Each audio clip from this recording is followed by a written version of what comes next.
Nous allons nous tenir debout pour lire la parole de Dieu. Le thème de mon message ce matin, c'est le bonheur de donner. Dis à ton voisin de droite, le bonheur de donner. Ton voisin de gauche, ton voisin de devant, ton voisin de derrière, seulement ton voisin qui te sourit. S'il ne te sourit pas, tu ne lui dis pas ça. Amen. Acte 20, verset 35. Vous y êtes? Acte 20, 35. Je vous ai montré de toute manière que c'est en travaillant ainsi qu'il faut soutenir les faibles. Paul, dans son message, encourageait les chrétiens à soutenir les faibles, les pauvres, et se rappeler les paroles du Seigneur qui a dit lui-même, Jésus-Christ a dit lui-même, il y a plus de bonheur à donner qu'à recevoir, parole de Jésus-Christ. Asseyez-vous, s'il vous plaît. Alléluia. En ce temps de la fin, nous remarquons qu'il y a un type de chrétien qui ne supporte pas qu'on parle de l'argent à l'Église, qui ne supporte pas qu'on parle du donner à l'Église. Nous avons maintenant une race de chrétiens qui veulent que l'Église se développe sans qu'on parle d'argent. Ils veulent qu'il y ait un bon son, un bon micro, des bons baffles, des bons synthés. Ils veulent que l'Église ait une belle moquette, que ce soit peint, que ce soit climatisé. Ils veulent des belles chaises, des bonnes chaises, confortables. Ils veulent prier couverts, ne pas être sous le soleil, ni sous la pluie, mais ne parlez pas d'argent. Ils veulent des bonnes vidéos, même nos frères qui sont sur Internet, exigeants, le son n'est pas bon, l'image n'est pas bonne, le son n'est pas bon, l'image n'est pas bonne. Vous avez mis en retard vos vidéos sur Internet sans jamais penser à l'autre facette de l'œuvre de Dieu, l'argent. L'argent qui permet d'acheter un micro, l'argent qui permet d'acheter une caméra, l'argent qui permet d'être sur Internet, l'argent qui permet de repeindre une salle, de faire avancer l'œuvre. Et c'est de l'immaturité. Amen. C'est de l'immaturité que de vouloir que les choses se passent très bien, mais sans qu'on parle du donner. Les gens exigent à l'Église, aux églises, d'avoir des œuvres sociales. Il faut aider les pauvres. Il faut aider les pauvres, mais ne parlez pas d'argent. Dans cette église, nous payons les études d'une dizaine de personnes. Mais comment nous le faisons? C'est avec vos contributions. Lorsque vous donnez l'argent, il y a une partie qui paye les études de certains frères et de certaines sœurs. Mais il y a des gens qui veulent que l'église soit dans le social, mais ne parlez pas d'argent. Surtout pas, ne parlez pas. Comment voulez-vous que l'église puisse donner sans recevoir? Le grand Moïse qui a divisé en deux la mer Rouge, le grand Moïse qui a libéré Israël de l'emprise de Pharaon, lorsqu'il s'est tenu devant Dieu et qu'il devait construire le tabernacle, a dû demander au peuple de l'or, des tissus, pour construire l'arche et le tabernacle. Le grand Jésus-Christ de Nazareth, fils de Dieu, a eu besoin qu'on lui prête une barque, a eu besoin qu'on lui donne un anon, a eu besoin même des partenaires financiers qui l'accompagnaient dans son ministère. Le grand Jésus-Christ, fils de Dieu, Dieu lui-même, lorsqu'il est venu sur la terre, avait des hommes et des femmes qui le soutenaient financièrement. Une seule fois seulement, il a dû demander à ses disciples d'aller vers un poisson pour qu'il donne de l'argent. Une seule fois et 2 fois seulement, il a multiplié le pain et les poissons. Mais toutes les autres fois, il recevait cela de quelqu'un. Et même le pain et le poisson qu'il a multiplié lui a été donné par un petit enfant. Amen. Nous devons être équilibrés dans notre adoration. Il y a des gens qui pensent que les temps des offrandes dans l'église, ce sont des temps des pitiés. Ce sont des temps des pitiés où nous jetons dans les paniers des offrandes les restes. Le reste qui nous a été rendu lorsqu'on a emprunté un bus, un taxi, une moto, quand on est allé dans le supermarché, le reste dont on n'a pas quoi faire, c'est quand on le jette dans le panier des offrandes. Et d'autres, ils pensent que les moments des offrandes, c'est les moments de pitié et de compassion pour le pasteur. C'est pourquoi certains pasteurs, même si Dieu les bénit, ils aiment jouer aux pauvres. Ils aiment jouer aux pauvres. Pourquoi? Pour attirer la pitié de l'église, afin que les gens donnent. Le temps des offrandes, ce ne sont pas des moments de mendicité où nous venons maintenant vous supplier, vraiment, nous sommes pauvres, aidez-nous. Même si nous serons une église des millionnaires et des milliardaires, nous allons donner. Amen. Car Dieu qui a tout, nous disons que Dieu soit béni. Mais Dieu, est-ce qu'il a besoin d'être béni? Frères et sœurs, les temps des offrandes, ce ne sont pas des moments où c'est maintenant, on a fini le culte, maintenant on donne les offrandes. Non, les offrandes font partie du culte. Autant tu danses, tu chantes, tu lèves tes mains, quand aussi tu prends de ton argent et tu soutiens l'œuvre de Dieu, tu adores Dieu. Sans dire Dieu est fort, Dieu est ma source. En donnant ton argent, tu dis Dieu est ma source. C'est pourquoi je prends ce qu'il m'a donné et je le mets dans son travail. Amen.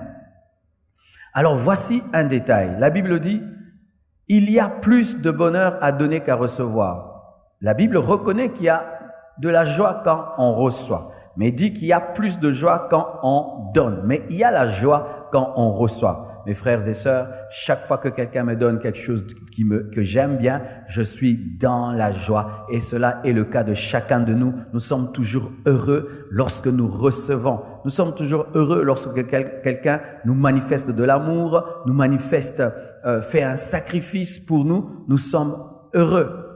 Mais sachez, mes frères et sœurs, que la plus grande joie n'est pas quand tu reçois, mais quand tu donnes. Et si je peux faire une mathématique, le bonheur de recevoir, c'est à 60%, mais le bonheur de donner est à 100%. Alléluia.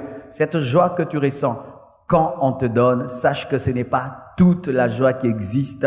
Il y a une joie supérieure. Le jour où toi aussi, autant qu'on te donne, tu oses aussi opérer dans la même dimension, tu ressentiras la joie de celui qui aime te donner. Alléluia. Je connais des gens qui ne peuvent pas dormir s'ils n'ont pas fait du bien à quelqu'un. Il ne peut pas s'il n'a pas fait du bien. Il est dérangé. S'il fait une année, il n'a pas fait vraiment quelque chose de significatif pour un homme ou pour Dieu, il est malade jusqu'à ce qu'il le fera. Pourquoi? Parce qu'il ressent toujours une grande joie quand il donne. Amen. Quelles sont les raisons qui font qu'il y a plus de bonheur à donner qu'à recevoir? Premièrement, celui qui donne se libère de l'égoïsme. Et je vous assure, mes frères et sœurs, l'homme est égoïste. L'homme est égoïste depuis le sein maternel, même pas en naissant. Avant même de sortir du ventre de nos mamans, nous sommes des égoïstes. Pourquoi? Dans le ventre de la mère, l'enfant ne donne rien à sa maman. La mère mange et par le cordon ombilical nourrit son enfant. Pendant 9 mois, dans le ventre de la mère, l'enfant ne donne rien du tout à sa maman. C'est-à-dire, nous naissons des égoïstes. Amen, hein? 9 mois, tu n'as rien donné à ta maman. Et quand tu nais, qu'est-ce qui se passe encore? La maman te donne le lait maternel. Après le lait maternel, elle doit te donner le gigose. Après la bouillie. Après, il faut t'habiller, te laver, s'occuper de toi et de toi. La seule chose que tu feras dans ta vie quand tu es bébé, tu pleures et on te donne. Tu pleures et on te lave. Tu pleures et on t'essuie. Tu pleures et on te change. Tu pleures et on te porte. Tu pleures, on te toi, moi. Et quand on a 12 ans, 13 ans, ça continue. Et certains, lorsqu'ils ont des parents qui les gâtent, même jusqu'à l'âge de 30 ans, c'est lui, mon fils, ma fille, mon fils, ma fille. La seule chose qu'il connaît en amour, c'est on me donne. Quand on m'aime, on me donne. Quand on m'aime, on me donne. Mais ne sais pas que quand tu aimes aussi, tu dois donner. 2 Timothée 3, verset 1 à 2, la Bible dit ceci, 2 Timothée 3, verset 1 à 2. Sache que dans les derniers jours, il y aura des temps difficiles. Et nous sommes dans les derniers jours. Il y a des temps difficiles. Mais pourquoi il y a des temps difficiles en ce temps de la fin? Ce n'est pas parce qu'il y a pénurie de pétrole. Ce n'est pas parce qu'il y a pénurie du bois. Ce n'est pas parce qu'il y a pénurie des matières premières. Parce que les hommes seront égoïstes. Bien-aimés, toutes ces guerres que nous avons autour de nous, tous ces problèmes politiques autour de nous, tous ces problèmes de guerre partout dans le monde, le problème c'est l'égoïsme. L'égoïsme, les riches veulent amasser et encore devenir riches et encore, tuant les pauvres. C'est ça le problème actuel, l'égoïsme. Parce que les hommes seront égoïstes, parce que les hommes seront amis de l'argent, seront cupides cupides, vont adorer l'argent. C'est ça le problème. Et pour vaincre l'égoïsme, mon frère, il ne faut pas seulement prier « Oh Dieu, délivre-moi de l'égoïsme. Oh Dieu, apprends-moi à partager. Oh Dieu, apprends-moi. » Non. Tu seras libéré de l'égoïsme lorsque tu donneras. Amen. Celui qui donne se libère de l'égoïsme. Au-delà de jeûner, de prier, apprends seulement à offrir des choses aux autres, à donner aux autres. Et tu sentiras au départ une douleur dans ton cœur qui va te circoncire et te délivrer de l'égoïsme.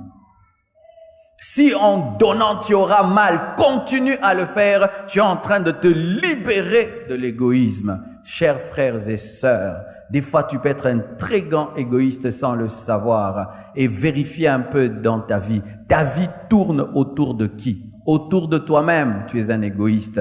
Un homme qui vit dans l'amour, sa vie tourne autour des autres et autour de Dieu. Amen. Hein? Autour des autres et autour de Dieu. Mais si toute ta vie ne tourne qu'autour de toi, tu es un égoïste. Et voyez l'égoïsme des enfants. Tout ce que l'enfant touche, il le met dans sa bouche. Si c'est du savon dans la bouche, le bonbon dans la bouche, le papier dans la bouche, même des piles dans la bouche. Et quand tu es égoïste et même tu deviens adulte, le salaire des autres dans la bouche. Amen. Tout dans la bouche, tout dans la bouche. Moi, dans ma bouche. Et quand Dieu te bénit et te dit, ça ce n'est pas pour toi, c'est pour l'autre. Oh non Seigneur, je condamne cette voix démoniaque qui me parle, qui me dit de donner dans la bouche. Plusieurs fois, nous lions le Saint-Esprit au nom de Jésus. Deuxième chose, deuxième raison, c'est que celui qui donne se libère du matérialisme, de l'amour des biens matériels. Et vous savez, l'homme commence à fabriquer des choses, mais c'est grave. Dernièrement, j'ai suivi la publicité sur la nouvelle Mercedes. Bien aimé, quand tu regardes ta voiture, tu ressens quoi? Tu vois seulement, c'est une chose qui me permet de quitter un endroit ou un autre, ou quand tu regardes ta voiture, tu dis... Oui. Quand tu regardes ta maison, tu trouves que c'est un endroit de repos ou quand tu regardes vraiment ta maison. Quand tu regardes tes vêtements dans ta garde-robe, ce sont des choses qui te permettent de te couvrir ou pour toi les habits Bundeli. C'est pourquoi il y a des gens, ils s'assiedent et un clou déchire son pantalon, il pleure. Oh les lapins. Et tout boli. Nous autres, nous t'es mbati. On lui vole son téléphone, une semaine de tristesse. Pourquoi tu es triste? iPhone 5, iPhone. Si Jésus-Christ lui-même en personne, je ne dis pas moi, Jésus, vient, il t'apparaît, il te dit, mon fils, aujourd'hui, tu donnes tout ce qui est dans ta maison. Sera-t-il le bienvenu? C'est ce que nous disons. Oh Seigneur, viens dans ma maison, que ta volonté soit faite. Je connais un pasteur qui avait vidé toute sa maison au point où il s'asseyait par terre. Dieu lui avait dit de tout donner et il a vidé la maison. Es-tu attaché au bien de ce monde? Écoute ce que Job te dit. Le Bill Gates de son temps. Job 1, verset 21. Je suis sorti nu du sein de ma mère. Personne n'est né habillé, ni avec une cuillère, ni avec un habit. Et nu je retournerai dans le sein de la terre. Le pauvre naît nu, il meurt nu. Le riche naît nu et il meurt nu. L'Éternel a donné. C'est l'Éternel qui donne pendant la vie sur la terre. Et l'Éternel a ôté, que le nom de l'Éternel soit béni. Vous qui avez des biens de ce monde, n'oubliez pas, vous les laisserez. Vous qui avez des biens de ce monde, vous n'allez pas être enterrés avec vos voitures, avec vos maisons, avec vos vêtements, avec vos bijoux. Vous les laisserez même à des gens qui n'ont même pas travaillé pour les avoir. Donne-moi l'amen. C'est la vérité. Et voici la sagesse. Pendant que tu es sur la terre, utilise ces biens que tu vas laisser pour avoir un héritage au ciel. C'est ça l'intelligence, mon frère, l'intelligence. Ne connaissez-vous pas des sapeurs qui avaient 1000 montres, 80 ou 2000 chaussures, des chambres remplies de vêtements? Ils ont été enterrés avec un seul habit. Et même cet habit-là, est-ce qu'ils l'ont emporté là-bas? Il est resté dans un cercueil qu'on peut ouvrir la nuit et voler les yodis à Mamoto. Attaché au bien de ce monde. Mais quand tu donnes, tu vois quelque chose que tu aimes, une voiture que tu aimes, et tu dis, frère, prends la clé, c'est ta voiture. Ah! Tu as vaincu. Tu as vaincu, frère. Je crois dans ma vie que j'arriverai à donner même des maisons dans ma vie. Alléluia. Une femme dans ma vie m'a donné une voiture. C'était pour moi la leçon qu'on peut donner des voitures aux gens. Tu sais qu'on peut donner des voitures aux gens? La voiture s'offre. Frère, viens. Entre les deux, tu veux quoi? Ça? Oh, prends. Que Dieu te bénisse. Et quand il sort, il est content. Les maisons s'offrent. Les voitures s'offrent. Et le jour que tu offriras dans ta vie ta première voiture, les voitures pour toi deviendront seulement 4 pneus et un moteur. Point barre. C'est tout. Une voiture, c'est quoi? C'est 4 pneus, un moteur et des chaises. Point. Ça te libère du matérialisme. Et ça prouve que tu es spirituel. Je vous assure, mes frères, quelqu'un qui peut se débarrasser d'un bien que tout le monde trouve extraordinaire prouve qu'il est spirituel, qu'il est plus attaché aux choses d'en haut qu'aux choses de cette terre. Troisièmement, celui qui donne domine la cupidité. Qu'est-ce que la cupidité? La cupidité, c'est l'amour de l'argent. Et j'aimerais vous dire, tu peux dire je t'aime à tes enfants, je t'aime à ta femme, tu peux dire je t'aime à Dieu, mais à l'argent, on ne dit jamais je t'aime. L'argent, on n'aime pas l'argent, on a besoin de l'argent. Tu ne peux pas aimer l'argent parce que l'amour pour l'argent devient une idolâtrie. Et l'idolâtrie de l'argent t'amène à adorer un démon qu'on appelle mammon. Chaque fois que tu regardes un billet de $, et tu aimes ce billet, d'autres maintenant, ils reniflent même l'argent. L'art. L'autre fait tu es en train d'adorer un démon. L'argent s'utilise. L'argent est un esclave. L'argent est un serviteur. Mais l'argent ne doit pas être un maître. Et chaque fois que tu peux prendre une somme d'argent que tu trouves vraiment importante, tu donnes à quelqu'un, tu donnes dans l'œuvre de Dieu, tu es en train de vaincre mammon et vaincre la cupidité. Tu peux dire que tu es spirituel comme tu veux, frère. On reconnaît un homme spirituel devant l'argent. Devant l'argent. Tu chantes, tu danses, tu prêches et tout, gloire à Dieu. On prend l'argent, on te donne, mais tu ne peux pas bien gérer. Tu prends, tu n'es pas spirituel. C'est pourquoi tu verras un frère, il n'a pas l'argent, il est très spirituel, il vient à l'église tous les jours. Il commence à avoir un salaire de $5,000. Il ajoute une femme, 2 femmes, 3 femmes. Il n'était pas spirituel depuis tous ces temps. Alléluia. On reconnaît la spiritualité d'un homme lorsqu'il commence à toucher l'argent. On reconnaît la spiritualité d'un homme où je t'appelle frère, prends cet argent, garde-le. Une semaine après, je reviens. Je te dis, redonne-moi. Tu n'as même pas chipoté les billets. Ce sont les mêmes billets. Parce qu'il y a d'autres à Rosimba, Rozongisa. Mais au Simbité. Nandimio. Est-ce qu'on peut te confier $10,000 pendant que tu n'as rien dans ta maison pendant 1 mois? Tu ne touches pas. Tu ne dis même pas, je vais prendre et je rendrai. Non, tu oublies que ça existe. Et on vient 2 heures du matin, on te dit, donne ça. Et tu donnes. Alléluia. On reconnaît un homme spirituel devant l'argent. Tu peux être un grand prédicateur, tu prêches, tu enseignes. Mais si tu gères mal l'argent, tu n'es pas spirituel. Amen. Hein?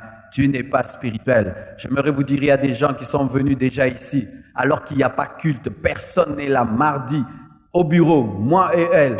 Pasteur, Dieu m'a dit de donner $50,000. Elle prend $50,000, elle te met là. Il n'y a pas de diacre, il n'y a pas d'ancien, il n'y a personne. Et tu appelles les anciens, tu dis, voici ce qu'on m'a donné. Est-ce que tu peux faire ça, frère? Je peux dire que je prêche bien. On te donne les $50,000, tu achètes une voiture. Et puis, alléluia, faux pasteur. Amen. La vraie spiritualité face à l'argent, c'est lorsque tu vis dans le secret une discipline financière. Amen. Quand tu donnes l'argent, tu domines la cupidité. Quand tu donnes l'argent, tu domines l'amour de l'argent. Nous aimons dire renverser les autels de Baal. Bien aimé, il y a aussi l'autel de la cupidité, de l'amour de l'argent dans notre pays. Mais nous tous, nous disons que nous sommes des chrétiens. Mais pourquoi il y a autant de corruption dans ce pays? C'est parce que les chrétiens aiment l'argent. Oui, pourquoi notre pays est par terre? C'est parce que les gens qui prient aiment l'argent. Ils sont dans la corruption là où ils travaillent. Là où tu travailles, mon frère, est-ce que tu te contentes de ton salaire ou bien tu es comme les païens dans des escroqueries? Nous pouvons tout dire, Seigneur, change le Congo, le réveil au Congo. Mais quand on dit Amen, chacun de nous va travailler quelque part. Celui-ci est roulage, l'autre est militaire, l'autre est ministre, l'autre est député, l'autre sénateur, l'autre travaille à la banque, l'autre à la douane, l'autre travaille dans une boutique. Comment vous vous comportez là-bas face à l'argent? Comment vous vous comportez? Demain, tu deviens ministre, tu vas voler. Et bien aimé, la cupidité commence très tôt. Rien que devant un $100, devant un $20, et demain ce sera devant $1 million, demain devant $1 milliard, et demain tu peux voler la paye de tout le monde dans le pays. Alléluia. Si tu veux vaincre cet esprit-là, déjà maintenant, apprends à donner ce que Dieu te dit de donner. Amen. Chaque fois que tu donnes ce que Dieu te dit de donner, tu te libères de l'emprise de maman. C'est ça, renverser l'esprit de maman en donnant ce que Dieu te dit.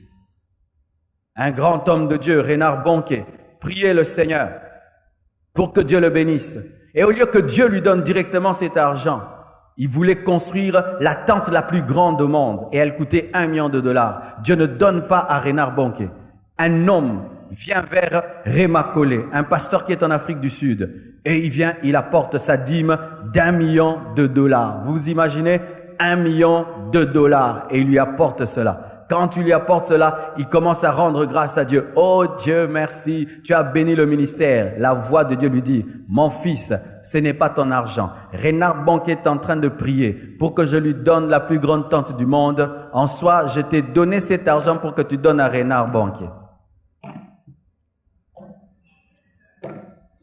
Et il dit, merci Seigneur de m'avoir fait grâce d'être un instrument. Il appelle Reinhard Bonnke, il dit, Reinhard Bonnke, j'ai ton argent. Et Reinhard Bonnke arrive, il lui donne $1 million. Il dit, c'est ton argent, Dieu est passé par moi. $1 million, parce qu'il a entendu la voix. Nous aimons écouter la voix de Dieu quand il s'agit des démons, de ceci, de cela. Mais est-ce que nous entendons Dieu lorsqu'il nous parle aussi de nous débarrasser de certaines sommes d'argent? Amen.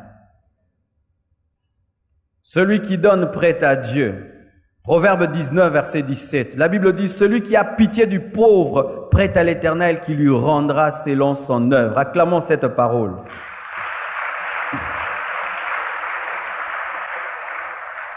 Et là, j'aimerais insister, vraiment que Dieu m'aide à parler, à parler de ça. Frères et sœurs, quand tu vois un pauvre, ne vois pas un pauvre, vois Dieu qui te tend la main. Amen. Et chaque fois que tu donnes à un pauvre qui ne peut rien te rendre, bien-aimé, tu as prêté à l'Éternel. C'est pourquoi évitez dans la vie que ceux à qui vous donnez puissent vous donner. Ils sont en train d'annuler vos bénédictions.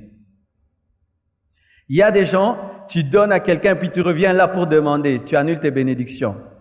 Le meilleur endroit pour être béni, c'est donner à quelqu'un qui n'a que Dieu te bénisse en retour et merci en retour. Alléluia. Pas tu donnes pour que demain ils viennent t'aider. Là, tu as investi, tu n'as pas donné. Et sachez, mes frères et sœurs, que tous les pauvres qui nous entourent, c'est Dieu qui se cache en eux pour que nous puissions lui prêter. Et Dieu est le milliardaire des milliardaires qui paye toutes ses dettes. Et alors donc, mes frères, nous devons arrêter en tant que nation ce mauvais caractère que nous avons. Aujourd'hui, en RDC, que ce soit le païen ou le chrétien, lorsque nous nous promenons et que nous trouvons sur la route un homme pauvre qui est tombé, peut-être évanoui parce qu'il a faim, parce qu'il est malade, que ce soit nous les chrétiens ou les païens, nous passons tous. Nous regardons un homme en train de mourir et au lieu de voir que c'est la main de Dieu, nous disons des chrétiens. Des chrétiens. Nous traitons les hommes comme des chiens. comme un chat qui est mort sur la route. Que ce soit le païen, que ce soit le chrétien, nous ne donnons plus de valeur aux pauvres. Alors que ce pauvre-là, que si tu l'aides, tu ne sais pas ce qu'il peut devenir demain. Un jour, des sœurs de cette église se promenaient et trouvent une femme qui est tombée, évanouie. Et personne ne réagit, hein. Et ces sœurs se sont arrêtées, se sont approchées d'elle. Et vous savez quel était le problème de cette dame? Elle était enceinte. Elle avait une hypoglycémie. Il fallait seulement lui acheter un Vitalo pour qu'elle reprenne la force. Et imaginez, si ses sœurs n'avaient pas réagi, qu'est-ce qu'il y aurait eu? Cette femme allait mourir et cet enfant allait mourir. Pourquoi? À cause d'un Vitalo. Une fois là en ville, on trouve une vendeuse, je crois, d'orange, par terre là, évanouie. Tout le monde autour, personne, aucun projet pour cet homme, pour cette femme. Et Dieu me dit, tu l'aides. On prend cette femme, on l'amène à l'hôpital à côté. Vous savez quel était son problème? Un peu de malaria. Elle allait mourir pour ça. Bien-aimés frères et sœurs, combien de fois sur la route, vous trouvez des hommes qui sont tombés et vous vous comportez comme tout le monde? Si c'était ton frère, si c'était ta sœur. Dans cette église, dernièrement, un frère a été tabassé et jeté dehors, la nuit dans un endroit perdu.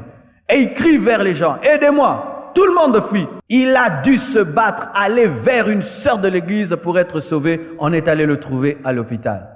Bien-aimé, ces gens-là que vous sautez, que vous regardez et vous dites Mawa, des fois même nous ne voulons pas regarder.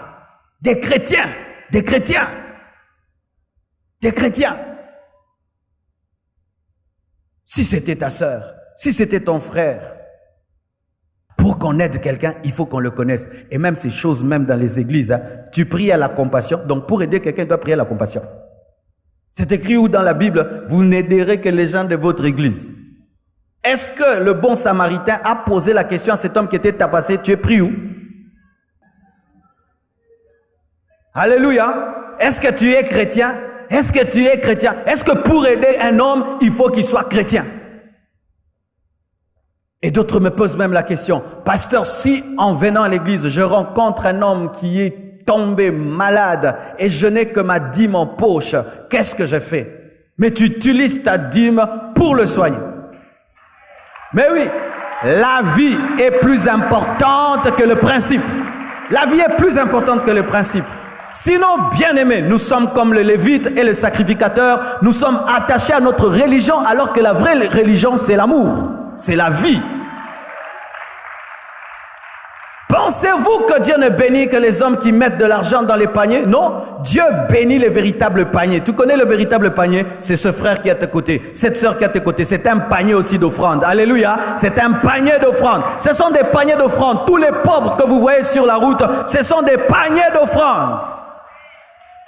Créé à l'image de Dieu, à sa ressemblance. Quand il tombe, occupe-toi, occupe-toi. Et je vous assure, certains, si tu pouvais les approcher, ce sont des histoires banales. Une fois rentrant à la maison, je vois au coin de la rue, 2 jeunes filles, 11 ou 12 ans, endormies par terre à même le sol, avec un bassin à côté. Tout le monde passe toujours. Et moi aussi, j'allais passer. Dieu me dit, arrête-toi. Demande qu'est-ce qui se passe. Vous savez que c'était quoi le problème? Les parents les ont envoyés vendre, je crois, du pain ou quelque chose comme ça. Et on les a ravis l'argent. Et ces filles sont toujours tabassées à la maison lorsqu'il y a des pertes. Et là, tout était parti. Elles se disent, que faire? Rentrer à la maison pour qu'on nous tabasse. Remplies de tristesse, elles ont dormi par terre. Quand je les regarde, je vois en elles ma fille. Et je vois Choukrani, Chifra, endormi dehors, à côté d'un panier. Si on pouvait voir dans ces pauvres-là, nos frères et nos sœurs, mes frères, nous ferons les choses différemment. Et on les appelle. Et vous savez c'était combien? Je crois 6 000 francs, 7 000 francs. Pour 6 000 francs, 7 000 francs, ces jeunes filles-là pouvaient dormir là, violées, détruites, pour 6 000, 7 000 francs. Nous pouvons changer ce pays, mes frères. Venir à l'église, ce n'est pas danser, sauter, non. C'est prendre des décisions qui peuvent changer la nation. Et une fois que toi, tu t'arrêtes à côté d'un homme qui est tombé, quelqu'un d'autre aussi va s'arrêter, et s'arrêter, et s'arrêter, et nous allons changer ces choses. Non, non, non, non, non, non. Non et non et non et non. Bien-aimé, être chrétien, c'est être différent, c'est être différent, c'est être différent, c'est être différent. Il faut qu'on te pose la question, comment tu te comportes différemment? Parce que moi, j'ai Jésus. J'ai Jésus. Au ciel, tu serais étonné quand tu rencontreras cet homme que tu as aidé. Il te dit, pasteur, je suis devenu ceci. Et Dieu te bénit. Un homme de Dieu est mort. Il a connu un AVC et puis Dieu l'a ramené à la vie. Il raconte ceci, que lorsqu'il est allé dans l'au-delà, il supposait qu'il allait avoir une très très grande récompense. Alors il a vu des très très grandes maisons, des châteaux. Il a dit, ben ça doit être moi. Dieu lui dit, non, viens, je vais te montrer ta maison. On l'amène vers sa maison. Sa maison n'était qu'au niveau de la fondation. Et il dit, non Seigneur, comment ma maison est au niveau de la fondation?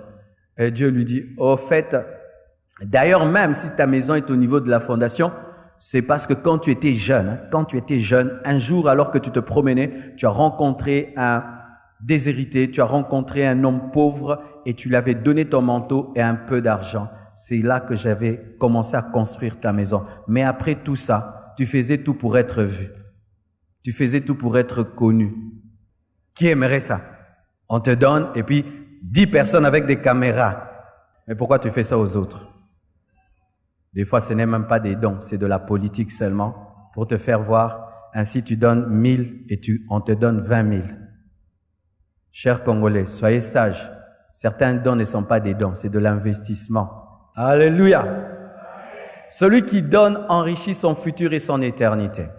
2 Corinthiens 9, verset 6. La Bible dit, sachez-le, celui qui sème peu moissonnera peu. Ce n'est pas moi, c'est la parole qui le dit. Et celui qui sème abondamment moissonnera abondamment. Mes frères et sœurs, nous sommes dans le présent et il y a un futur. Si tu veux que ton futur soit glorieux, tu dois apprendre à donner dans ton présent. Chaque fois qu'un homme qui fut riche m'approche et me dit « Pasteur, j'étais riche, maintenant j'ai plus rien », le Saint-Esprit me pousse toujours à lui poser cette question. Au temps de ta richesse, est-ce que tu étais un homme généreux? Est-ce que tu soutenais l'œuvre de Dieu? Est-ce que tu prenais soin des pauvres? Est-ce que tu avais la libéralité? Sur 10 hommes riches qui ont connu la pauvreté, la plupart n'ont pas été fidèles dans leur richesse. Bien-aimés frères, sœurs, aujourd'hui que tu as un peu d'argent, qu'est-ce que tu en fais? Tu vas dans les boîtes de nuit? Tu trompes ta femme? Aujourd'hui que tu as l'argent, qu'est-ce que tu fais? Tu t'achètes des whisky? Tu vis, certains même vous fumez le cigare. Et alors qu'est-ce qui se passe?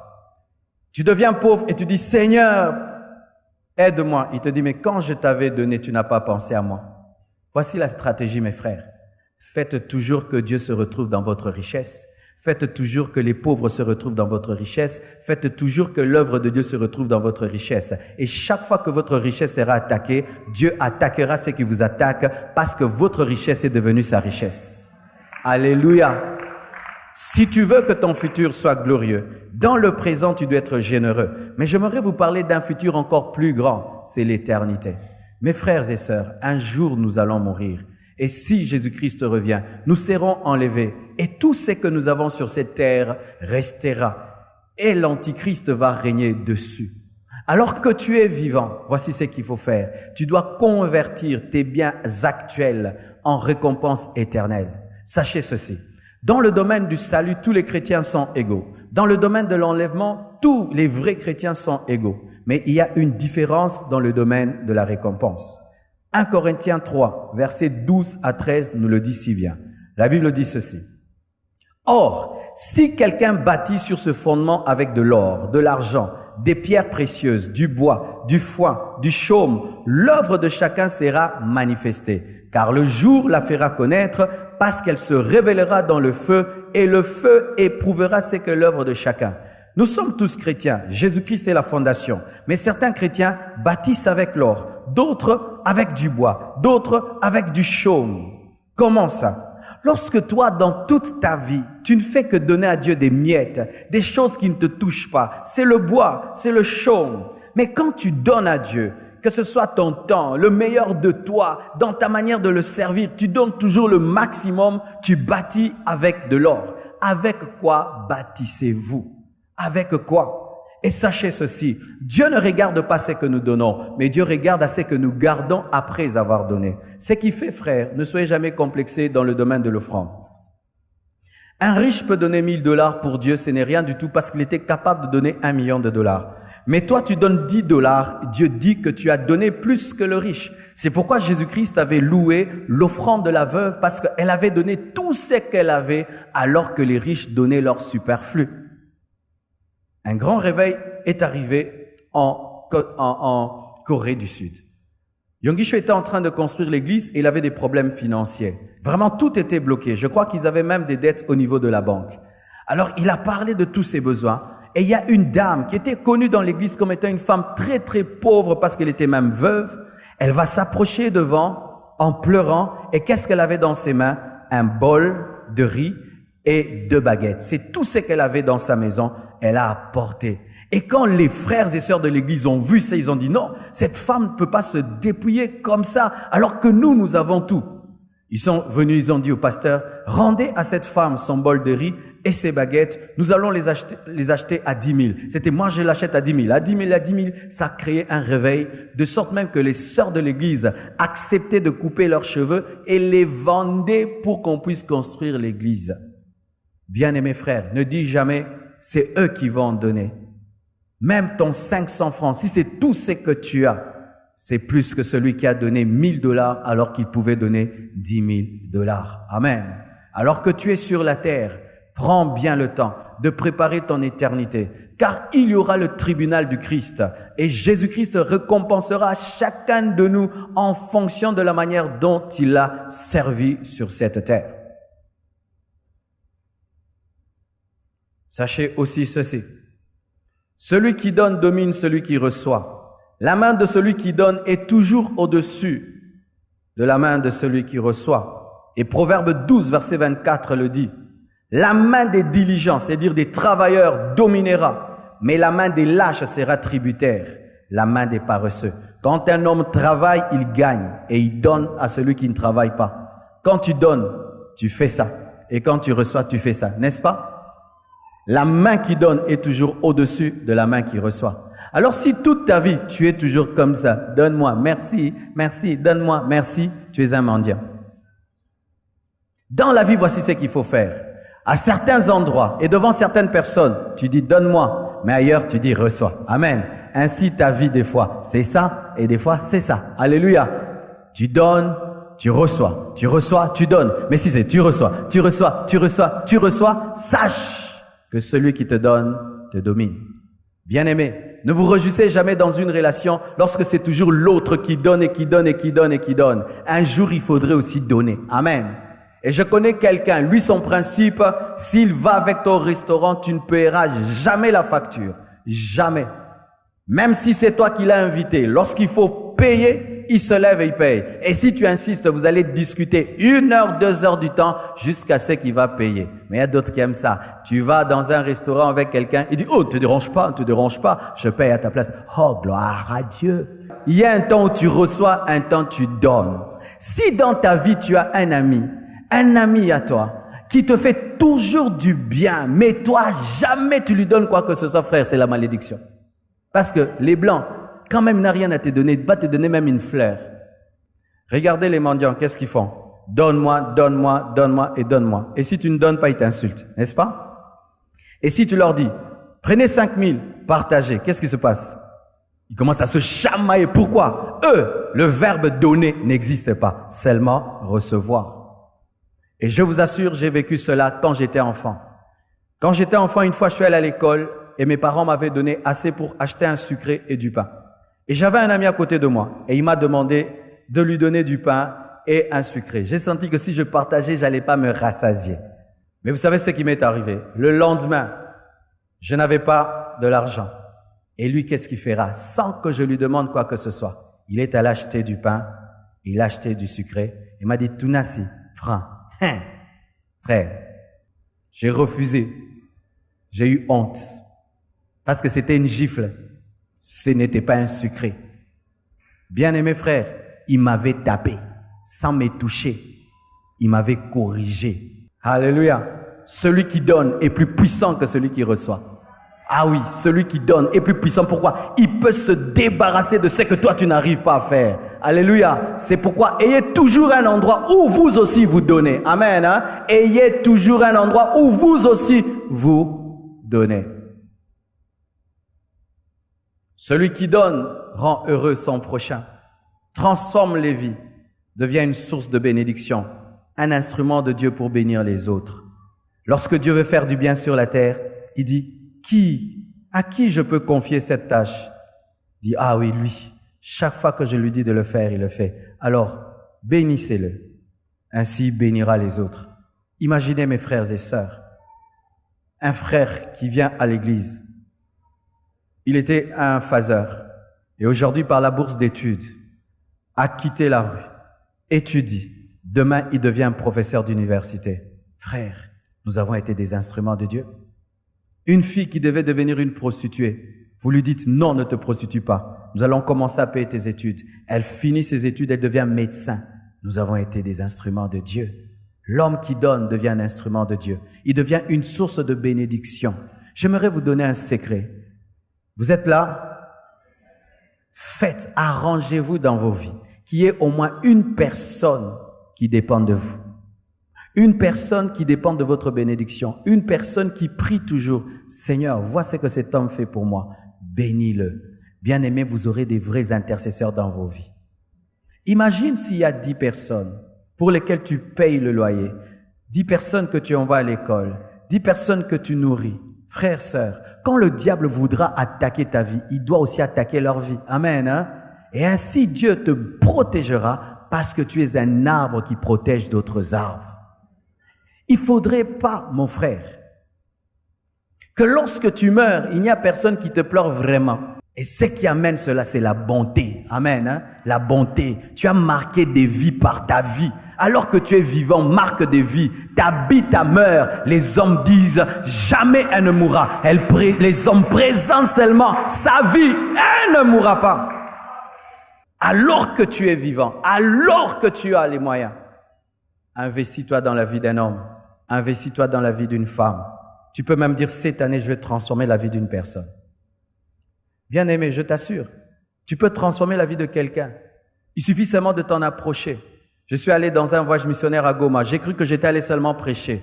Mais je n'étais pas seulement allé prêcher. J'étais allé transformer la vie d'une personne. La vie d'une personne où tu la prends de là où elle est, tu la mets quelque part et tu la sors de certains problèmes. Priez mes frères, ce n'est pas seulement que Dieu te bénisse. Non, c'est des fois tu t'investis dans la vie d'une personne. Tu dis, toi par mois, je ferai ceci pour toi. Toi par semaine, je ferai ceci. Oui, bien-aimé, tu t'engages. Vous voyez des païens, il est païen. Même si on dit qu'il profite de quelque chose, ils font étudier des gens. Ils créent des orphelinats. Tu n'es pas son enfant, tu n'es pas de sa famille, tu n'es pas de sa tribu. Mais des païens, et on dit ce sont des occultistes. Alors nous qui sommes chrétiens, et si tu n'as pas encore un orphelinat, tu ne peux même pas dans cette église, tu cherches un frère, tu le vois, c'est un bon frère. Frère, tu fais quoi dans la vie? Ben, j'ai arrêté mes études. Ça fait combien de temps? Ça fait 2 ans. Pourquoi? Papa et maman sont morts. Et c'est combien tes études? Au mois par an, c'est $200. Ok frère, tu vas commencer à étudier, je vais payer. Et tu vas m'amener tout le temps tes bulletins. Frère, et demain ce garçon devient un grand homme, même s'il n'est pas membre de ta famille. Frère, tu as fait quelque chose de grand. Et ça te rendra heureux. Heureux. Chaque fois que tu changes la tristesse en joie, tu sens pourquoi tu existes. Bien-aimé, nous existons pour rendre heureux les autres. Avec le peu que tu as, si tu pouvais commencer à t'intéresser réellement aux besoins des autres, tu comprendras que ce que tu appelles vain, c'est le remède de quelqu'un. Vous voyez dans la Bible, cet homme qui était tombé, tabassé, il a été guéri par quoi? Par le vin. Par le vin que le bon samaritain pouvait boire, mais refuse de boire. Il met dans sa plaie. Ce qui est pour toi du vin est un remède pour l'autre. Alléluia. C'est que pour toi, des unités, ça peut payer le loyer de quelqu'un d'autre. Ah oui, c'est que tu appelles unité. Moi, par mois, je vais au restaurant, je dépense $200. les $200 là, dans la vie d'un autre, ça lui permet de payer l'eau, l'électricité et de vivre bien. Amen. Et chaque fois qu'il dira que Dieu te bénisse, il y a une puissance spirituelle derrière cela. Vous le croyez? Amen. J'aimerais terminer. Pourquoi il y a du bonheur quand on donne? Parce que celui qui donne est comme Jésus-Christ. Il est comme Dieu. Il est semblable à Christ. Il est vraiment chrétien. Celui qui ne donne jamais n'est pas chrétien. De la même manière, nous disons, un impudique, ça c'est pas un chrétien. Un impudique, c'est pas un chrétien. Occultiste, c'est pas un chrétien. Égoïste, c'est pas aussi un chrétien. Parce que Jésus n'était pas égoïste. Jamais les chrétiens ne se sont appelés chrétiens. C'est à Antioche, dans Acte 11, verset 26, la Bible dit, et l'ayant trouvé, il l'amena à Antioche. Pendant toute une année, ils se réunirent aux assemblées de l'église et ils enseignèrent beaucoup de personnes. Ce fut à Antioche que pour la première fois, les disciples furent appelés chrétiens. Ils ne se sont jamais dit chrétiens. C'est nous qui disons, tu es qui? Je suis chrétien, moi je suis chrétien, je suis chrétien. Frère, si on pouvait un peu se taire, amen, hein? On se tait un peu, on dit, je ne dirai plus que je suis chrétien, je veux vivre comme Jésus, dans mon école, dans mon entreprise, dans ma famille, dans ma société. Est-ce que quelqu'un dirait que tu es chrétien? Tu ne peux pas dire que tu es chrétien si tu n'aimes pas. Et la Bible dit, n'aimons pas en parole, mais aimons en action et en vérité. Alléluia. L'amour véritable, c'est en action. Tu ne peux pas dire que tu aimes si tu ne donnes pas. Dieu a tant aimé et il a donné. Et un chrétien qui aime et qui donne, c'est un vrai chrétien. Quiconque est ici, tu as du mal à partager, que ce soit dans l'œuvre de Dieu, aux hommes, aux femmes, tu as un problème spirituel, Pendant un temps, j'allais souvent prier quelque part. J'allais souvent en retraite. C'était vraiment un homme très aisé, qui avait beaucoup de biens. Et un jour, cet homme décide de m'offrir une chemise, je crois un polo. Et pour lui faire plaisir, j'ai porté son polo, je crois sa chemise. Alors sa femme est venue, elle m'a vu avec la chemise. Elle dit, pasteur, mais ça c'est la chemise de tel, hein, de son mari quoi. J'ai dit oui. Oh, quoi? Mais il m'a donné. Elle dit, pasteur, elle cite maintenant le nom de son mari. Il t'a donné? J'ai dit oui. Vous imaginez le niveau de l'égoïsme qu'il a, au point où sa femme, pour reconnaît que tu as Dieu, tu as l'onction parce qu'on t'a donné. Il y a des gens ici qui commencent à partager. Les gens commencent à poser la question. Oh, tu veux mourir? Pourquoi? Mais parce que tu commences à partager. Et d'autres même, s'il offre quelque chose qui coûte à quelqu'un, la personne éteint le téléphone. Si tu offres quelque chose à quelqu'un, tu sens, il te fuit. Il ne veut plus que vous puissiez vous rencontrer. Un égoïste peut t'offrir quelque chose. Et quand il voit comment c'est bien chez toi, il a mal. Quand tu es chrétien, tu donnes quelque chose à quelqu'un, ça l'arrange, tu es heureux, tu regardes, tu es content. Seigneur, donne-moi encore. Vraiment, j'aimerais lui faire encore du bien. Je t'assure, ça fait de la joie à un vrai chrétien de rendre heureux. Amen, hein? Tu sens vraiment que tu as été l'instrument de Dieu.